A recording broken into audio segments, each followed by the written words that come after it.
Welcome to Season 5 of the Excel Still More podcast. I'm still your host, Chris Emerson, and I'm here to encourage you in your walk with the Lord, and I'm glad you've joined.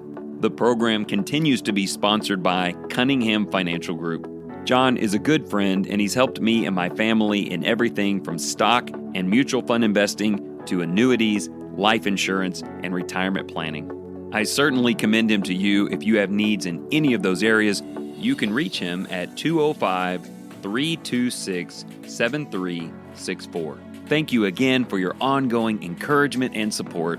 Let's get started. Welcome, and thanks for listening in again today.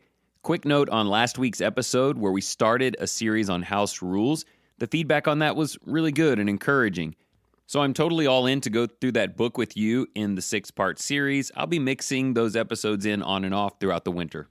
And really, after some kind things that were shared, I thought about just working it straight through. But you may not be aware that I have a partner in this podcast and sometimes need to give deference to their topics over my own.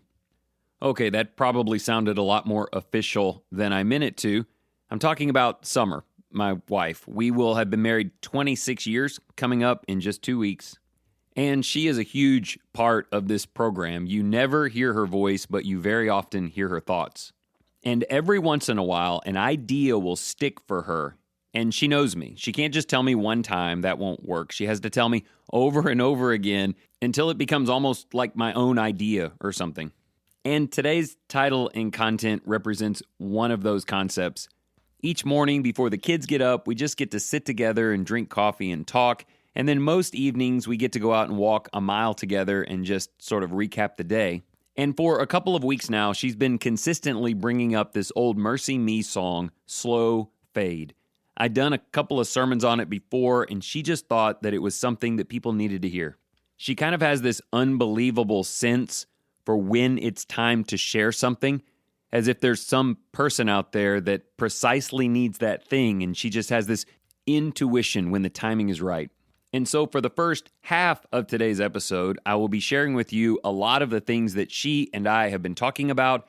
We'll go through the lyrics and maybe a couple of practical tips you can use. But also, somewhere along the way, we really started talking about solutions and considering that some of the methodical ways that we get farther from God that are so effective when we often don't realize it can be utilized intentionally as the same kind of activity, except in a positive direction. So I want to get to that in the second half, and we'll be calling that today a slow build. So basically, here's how this all came together. Sommer kept talking about a slow fade, wanted to walk through all the pieces of that, and we did so. And then I came up with this great idea of turning it around into a slow build and looking at routine and the cadences of a week. And then it just came down to whose idea gets top billing as the title of today's episode. And, well, you can see how that worked out, which, like I said, 26 years of marriage, I ain't no dummy. Okay, so the best way to talk about a slow fade is probably to begin by reading the lyrics of this song. Maybe you haven't heard it before, maybe it's been a long time, but to me they're very potent. They draw off of a children's song that's very deep and personal, and I think you'll find them impactful. I want you focusing in, please, though, on 2 words. Words that seem mild, seem small and inconsequential, and yet in the song and in life, they turn out to be a lot bigger deal than you think. I'm talking about the word little and the word slow. Those words just don't seem very powerful. I mean, if you say something like big or grand, now that's going to leave a mark, but little, I mean, how big of a deal could that be? And also the word slow. We know the word fast, quick. Those are big terms and what we're always looking for. But do things also happen slow? And is it possible that slowly developing little things end up being more deeply ingrained and lasting than things that are big and fast? I think you know the answer to that question. So be thinking about those words as I go through this song with you. Be careful, little eyes, what you see. It's the second glance that ties your hands as darkness pulls the strings. Be careful, little feet, where you go, for it's the little feet behind you that are sure to follow. It's a slow fade when you give yourself away. It's a slow fade when black and white have turned to gray. and thoughts invade, and choices made. A price will be paid when you give yourself away. People never crumble in a day. It's a slow fade. Be careful, little ears, what you hear. When flattery leads to compromise, the end is always near. Be careful, little lips, what you say, for empty words and promises lead broken hearts astray. It's a slow fade when you give yourself away. It's a slow fade when black and white have turned to gray, and thoughts invade, choices made. A price will be paid when you give yourself away. People never crumble in a day. The journey from your mind to your hands is shorter than your thinking. Be careful if you think you stand. You just might be sinking. And it's a slow fade when you give yourself away. It's a slow fade when black and white have turned to gray, and thoughts invade, and choices made. A price will be paid when you give yourself away. People never crumble in a day. Daddies never crumble in a day. Families never crumble in a day. It's a slow fade, so be careful, little eyes, what you see, for the Father up above is looking down in love. Oh, be careful, little eyes, what you see. So let me start with the word slow. There's this repeated line in the song. It's a slow fade when you give yourself away. And of the entire content of the song, it is that phrase that has captured my attention this week. When you think about giving yourself away, it feels like a moment in time. A moment when you break fellowship with someone. A moment when you make a life-altering decision. They're big things. Sometimes they happen very quickly. When you leave your family behind, or you close a door that should be opened. We tend to focus on these defining moments. This is when I gave it all up. The sentiment of this song is asking you to see that that is actually a long, methodical, routine-based, slow fade. Like the rest of that chorus says, when black and white have turned to gray, and thoughts invade, and choices made, and a price will be paid when you give yourself away. Somewhere along the way, things that were black and white, they were right and wrong, became this weird mixed gray color, and that doesn't happen instantly. Maybe it's one negative thought about someone that just lives every day and keeps seated in your mind until it fogs your concept of love and changes the way you see them. There are things you never would have said and done before because it was so black and white, but now somehow it's just turned into something different, and you don't even know how or when it happened. And I can't lock down the when for you today, but I can help you understand the how. The how is slowly. The how is daily. It's negativity or bitterness or unbelief or immoral thinking that just slowly is allowed to hang on. It isn't dealt with because it's not a big deal. It's not a major moment. You're not like giving yourself away or anything. But it's worse than that. It's worse than a moment where you just give it all up. It's a slow changing of who you are and how you think and what drives you. The song says people never crumble in a day. Families, daddies never crumble in a day. It's a slow fade. And you may be like, I don't know. I've seen moments where it all blew up, where everything fell apart. What I want you to see today is that is the result of a lengthy, slow, methodical, unaddressed progression that eventually reached a breaking point. So I don't know how this is coming across to you. Maybe today's episode just feels very dark and negative. But even before we get to the building portion at the end today, I have to tell you, I don't feel that way at all.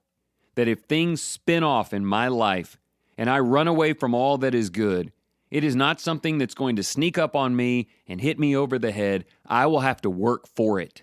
I will have to make it normal and constant and acceptable to slowly move that way. And then, I can reach a cliff and fall over the edge. But that means to get ahead of ourselves a little bit, daily routine, intentionality on a small scale, and weekly cadence of the right kind of thinking and love and activities can prevent this. If you're wondering where that attention needs to be, look, this is based on a kid's song, and the kids can tell you exactly where that extra care needs to be taken. Number 1, be careful, little eyes, what you see. It's the second glance that ties your hands and darkness pulls the strings. On a small scale, with your little eyes, in passing situations, monitor your sight. what you look upon, and more specific to the song, what you choose to look back upon. It's kind of like the Discipline of Children episode from like 5 years ago. Early plus often equals less. If you call your kids' attention to something as early as possible in the process and you do it every time, eventually you do it less and maybe not at all. Well, it turns out that's the way you discipline yourself. I have to monitor my little eyes in all that I choose to see. Be careful, little feet, where you go, for it's the little feet behind you that are sure to follow. Now that verse cut right to the heart, and it's not our focus today, but the idea that my 4 children and other people who look up to me will follow in my footsteps ought to give me great pause. But again, I need to think little and slow when I'm thinking about the direction that I'm leading them. Sometimes we want to think about the big decisions, the massive things that we do. If I do this, this will influence people in this way. If I make this decision, this is what it will mean for my son. But the truth is, it's the places I go every day, the places I go on Sunday, where I spend my time, slow and little, that's affecting Nicholas and Ella and my family the most. Be careful, little ears, what you hear. When flattery leads to compromise, the end is always near. It sounds to me like that verse is leaning into immorality, fornication, and adultery and the like, although I think there's broader application. But again, it's about the little things that develop over time. If someone came up to you today and said, let's go out and be immoral, you would say, no. But what about after 24 short, seemingly meaningless conversations, compliments, and stares? Maybe you find yourself doing the impossible thing you thought you would never do, but the truth is you lost control over that situation a long time ago. Now again, to introduce some optimism, some of this is a good thing. It means that people like you and me who want to serve God, we don't have to make those life-altering, family-destroying decisions. Someone's not just going to ask us to do something stupid and we do it. We can keep that from happening.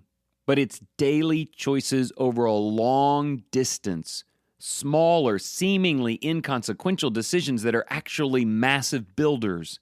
The accumulative nature of small, seemingly little, wise decisions, well, that leads to the slow build, which is deeply fortified and holds. Be careful, little lips, what you say, for empty words and promises lead broken hearts astray. Here in Lindale, we've been studying the tongue and speech and speaking with love throughout the last week or so. And we've talked about how just a few misplaced words can have a deep impact and one big yelling match may be remembered forever. But we've also discussed how it's more the constant labeling, the daily, regular words that tear down or mislead, that end up leading to that which is almost impossible to repair. I'm not telling you to ignore big, crucial conversations, but what I'm telling you is probably more crucial are the daily conversations, the little things that become normal and constant in culture, in your home or wherever you are. So I think the takeaway of this song and what Sommer and I have talked a lot about is be wise slow, so you'll be under control when things speed up. And like the old episode from season 1 from an article written by the late great D. Bowman, be wise small if you intend to later be wise on bigger things. And don't stress too long or hard on how to apply this. The children's song will do nicely. Your eyes, your feet, your ears, your lips. Take daily, consistent control over the interaction between those features God gave you and the world around you. No conversation is too small or insignificant to say the right thing. No situation is too minor to hear things that you should not be hearing. No unholy environment is so mundane or short-lived that your feet should take you there. And no image, no event, no person is so safe and inaccessible that you should cast your eye there a second time when something even tiny within you gets ignited that ought not be. So I guess the main point of the song is monitoring little problems can help you avoid big ones, but in these last few minutes, I want to use a more strategic approach to building out better things, even great things, not just avoiding the bad ones. What I'm asking you to see is that the devil is no dummy. He knows that small and slow is the way he gets you where he wants you to go, but I'm thinking we can use small and slow to get to much better places. I've really wanted to do an episode featuring this idea for a long time, and I just kind of end up sneaking it in here and there. But daily routine and the cadence of a week are massive factors in personal growth and goal reaching, transformation, all of it. If little things over time end up reshaping everything, then let's do a bunch of little good things. Let's do a little good thing every day. And let's not rush it or try to do something grand and get extra credit, but more like every day in the doing. And with this attitude that says, this is how we get it done. This cadence throughout the week that I start my Sunday like this, and over time, it'll mean much more to me than I realize. I build out my weekday mornings starting here, doing that first right thing, right, in the day with that important little thing like praying with the kids or taking a mile walk with your spouse. So I mentioned that to you at the beginning. I think Sommer and I would say we are closer than we've ever been, that we have this continuity between us that has helped us make some really big decisions and reason through some super challenging stuff that came at us fast. But if you really measure the difference between us now and us 10 years ago, it's not that we were that different of people, though probably we are. It's that little bit of time we spend together in the morning talking about things that matter and just walking through our day. And it's that 20-minute walk in the dark nearly every night where we just recap things, not momentous things, just things in life to make sure we're on the same page and that we're caring for each other. And I think here's what would frustrate you if you tried that tomorrow. You might email me in 2 weeks and say, well, my spouse and I did that for 2 weeks and we're still having the same arguments. But I think in part that's this quick, big fix mindset that just doesn't really work. I know it's slow, but it's intentional, it's daily, it's good, and it's constant. And just like the devil uses those 4 words to take you to places you never wanted to go, God can use them too. This lends itself to so many seemingly obvious things. We're just approaching it from a different perspective today. A little bit of time every day in the Word of God. A little bit of time every day communicating with God or journaling or whatever. One little game of pickleball with the kids or whatever it would be for you. This can apply to setting aside time each week in the cadence of a week for worship or to be with God's people or to open your home. I think sometimes we look at good habits like that and we think, I do those every single week. What's the point? But the point isn't the grand nature of one single thing that you're doing. The point is the grand ideology of who you are becoming and how vital consistency is in developing that. Part of this for me comes out of my really poor memory. Like I can go somewhere and do something really cool and remember pieces of it, but not nearly enough. And yet, I've always been kind of a grand gesture guy, like let's do this big, expensive, awesome thing, and we'll remember it forever, and then I don't really remember it. But eventually I figured out that it was routine and consistency and repetition of things that matter that not only placed them permanently into my memory, but deeply began to affect and change who I was. And while that may mean something big and cool, like going to Sedona every year so that I never forget it, the real impact is a lot more slow and little than a big trip like that. It is a slow but rewarding build. That's one of the things about small, consistent efforts eventually showing out as a major implication in your life.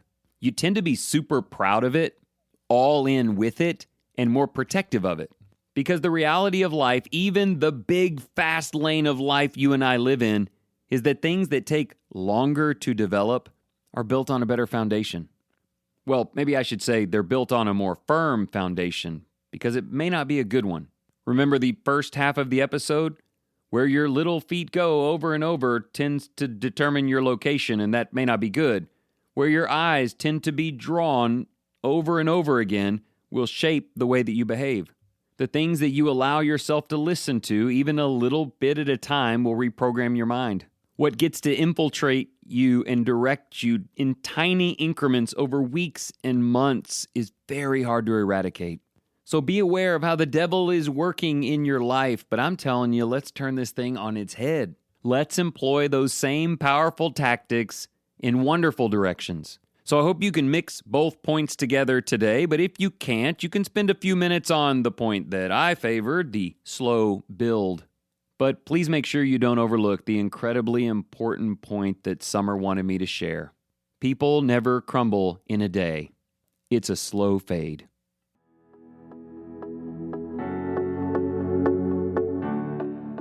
Thank you so much for listening in today. If you enjoyed this program, will you share it with someone you care about? One thing I've learned over these 5 seasons is that there's nothing as powerful in advertising as word-of-mouth sharing between friends. Speaking of friends, let me once again commend you to give John Cunningham a call. He and his team have a wide variety of tools to help you use your present budget and life to build towards a more secure and hopeful financial future. Once again, you can reach him at 205-326-7364. And always remember, whatever you choose to do today in the name of the Lord Jesus Christ, excel still more.